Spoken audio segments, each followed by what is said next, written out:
BCom part third paper व्यावसायिक प्रशासन second Maharshi Dayanand विश्वविद्यालय का जो प्रश्न पत्र बीमा के आधारभूत तत्व है उसमें आज हम बीमा एजेंट, इससे पहले हमने एजेंसी के बारे में, बीमा एजेंसी और बीमा एजेंसी के बारे में जाना। अब बीमा एजेंट के बारे में आज हम अध्ययन करेंगे। बीमा एजेंट,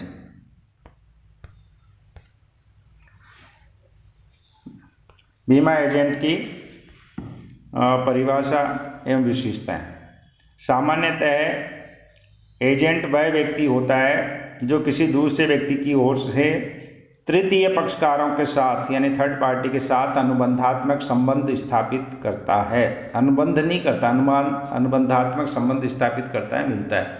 किंतु बीमाकर्ता अपने एजेंट को तृतीय पक्षकारों के साथ अनुबंधात्मक संबंध स्थापित करने का अधिकार नहीं देते हैं, अतः वे कार्य नहीं कर सकते। ऐसी स्थिति में बीमा एजेंट की परिभाषा एक सामान्य एजेंट से पूर्णतः भिन्न हो जाती है। सामान्य एजेंट तो अनुबंधात्मक स्थापित करता है लेकिन बीमा एजेंट नहीं करता है। इसलिए बीमा एजेंट विनिमय 2000 के अनुसार बीमा एजेंट वह बीमा एजेंट है जिसे बीमा अधिनियम 1938 की धारा 42 के अंतर्गत लाइसेंस प्रदान किया जाता है तथा कमीशन या अन्य पारिश्रमिक के प्रतिफल के बदले बीमा के लिए आग्रह करने और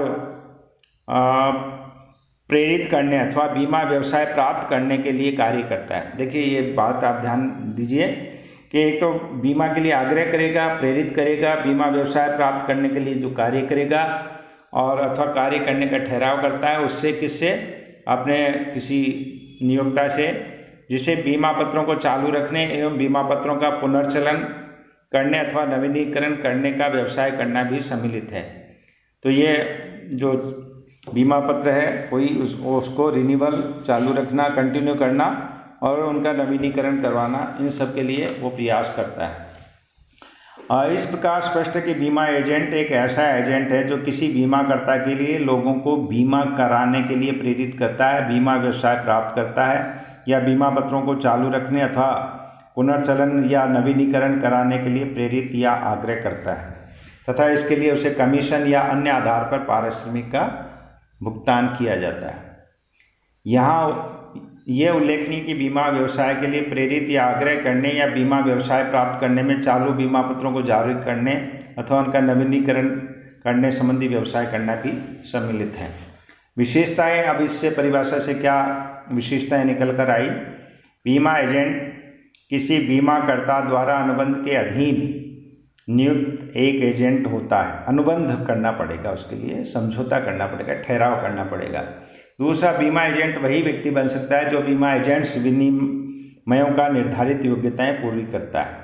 तीसरा, नए नियमों के अनुसार बीमा एजेंट कोई एक वैश्य व्यक्ति, फर्म, कंपनी, बैंकिंग कंपनी या अन्य संस्था आदि हो सकते हैं।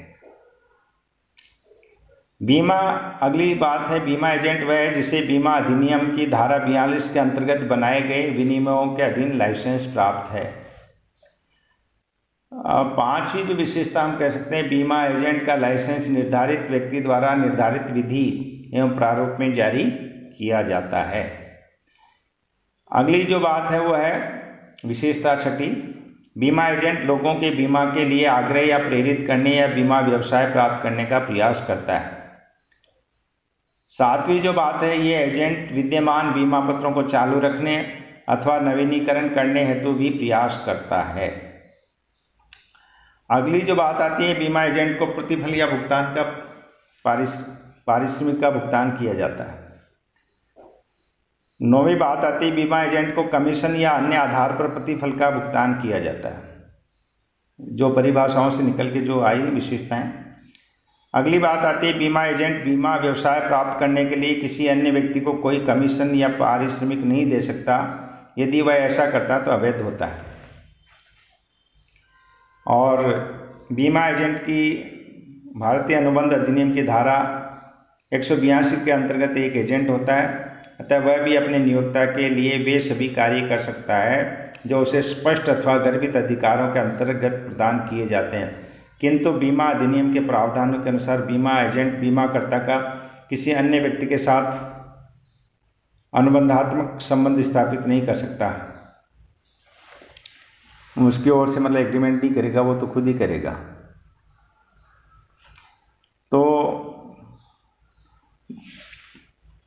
तो इससे क्या है, अधिकार की सीमा हो गई एक तरह से, उसके बीमा एजेंट के अधिकार की सीमा क्या हो गई।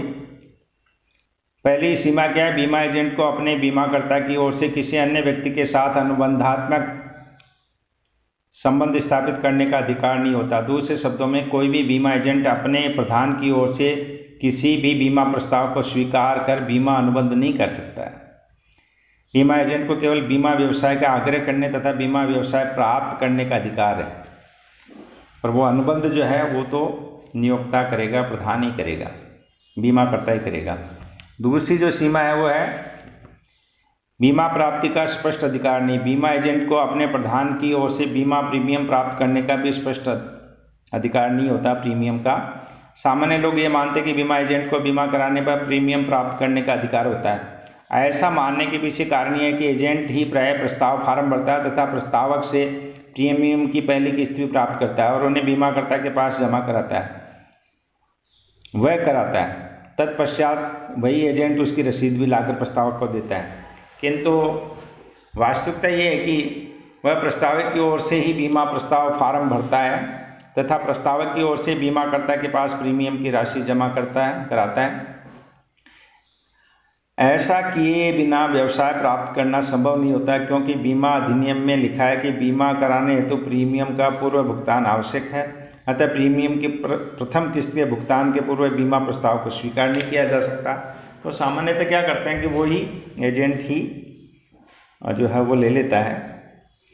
ये उल्लेखनीय है कि बीमाकर्ता सामान्यतः प्रथम एवं पश्चातवर्ती बीमा प्रीमियम की किस्तों की प्राप्ति का अधिकार एजेंट को नहीं देता है, किंतु बीमाकर्ता गर्भित रूप से यह अधिकार अवश्य दे देते हैं, गर्भित रूप से दे देते हैं। भारतीय जीवन बीमा निगम भी अपने बीमा एजेंटों को प्रीमियम की प्रथम किस्त को प्राप्त करने का अधिकार देता है, किंतु पश्चातवर्ती अथवा नवीनीकरण पुनर्चलन प्रीमियम की किस्तों को प्राप्त करने का अधिकार नहीं देता है। प्रथम किस्त राशि प्राप्त करने मात्र से बीमा प्रस्ताव स्वीकार नहीं हो जाता है। अतः प्रथम किस्त प्राप्त करने के उपरांत भी बीमा एजेंट बीमाकर्ता का प्रस्ताव के साथ कोई अनुबंधात्मक संबंध स्थापित नहीं करा पाता है। यदि कोई बीमा धारक बीमा पत्र के बाद वाली प्रीमियम किस्तों का भुगतान बीमा एजेंट को करता है तो वह भुगतान बीमाकर्ता को हुआ नहीं माना जाता है। ऐसे भुगतान के संबंध में यह माना है कि बीमा एजेंट उस प्रीमियम की राशि को बीमित के एजेंट के रूप में प्राप्त कर रहा है। अतः नवीनीकरण, रिन्यूअल और रिवाइवल पुनर्चलन की प्रीमियम का बीमा एजेंट को भुगतान करने से पूर्व बीमाकर्ता को भुगतान हुआ नहीं माना जाएगा। तो इस तरह से अब क्या अधिकार बच गए उसके पास, बीमा एजेंट के पास?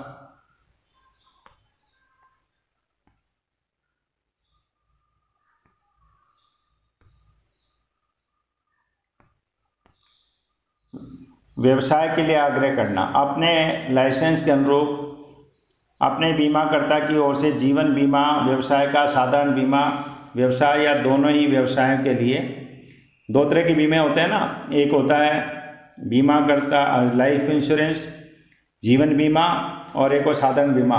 तो ऐसे दोनों व्यवसायों के लिए आग्रह करना तथा दोनों व्यवसाय प्राप्त करना, ये अधिकार उसको दिया जाता है। ठीक है, आग्रह करना और व्यवसाय प्राप्त करना। दूसरा है अपने पूर्ववर्ती बीमा व्यवसाय को चालू रखने हेतु बीमा धारियों को यथा समय प्रीमियम जमा कराने हेतु लिखित एवं मौखिक रूप से आग्रह करना, क्योंकि वो चालू जब भी रखा जाएगा जब प्रीमियम जमा हो जाएगा, चल रहा है जो। और किंतु कुछ बीमा जो है वो किसी कारण से अप्रचलन में हो जाता है, उनका टाइम बार्ड हो जाता है, तो उनको भी रिवाइवल करवाने के लिए आग्रह करता है। एजेंट को प्रीमियम प्राप्त करने का स्पष्ट अधिकार नहीं होता है। फिर है जो लास्ट में जो अधिकार है, अपने द्वारा प्राप्त बीमा व्यवसाय के लिए कानूनी प्रावधानों एवं समझौते के अनुसार पारिश्रमिक प्राप्त करना। तो ये जो है वो उसको क्या मिलेगा कमीशन के रूप में, या जो भी है वो निर्धारित कर रखा है, वो उसको प्राप्त करने का अधिकार बीमा एजेंट को होता है। धन्यवाद।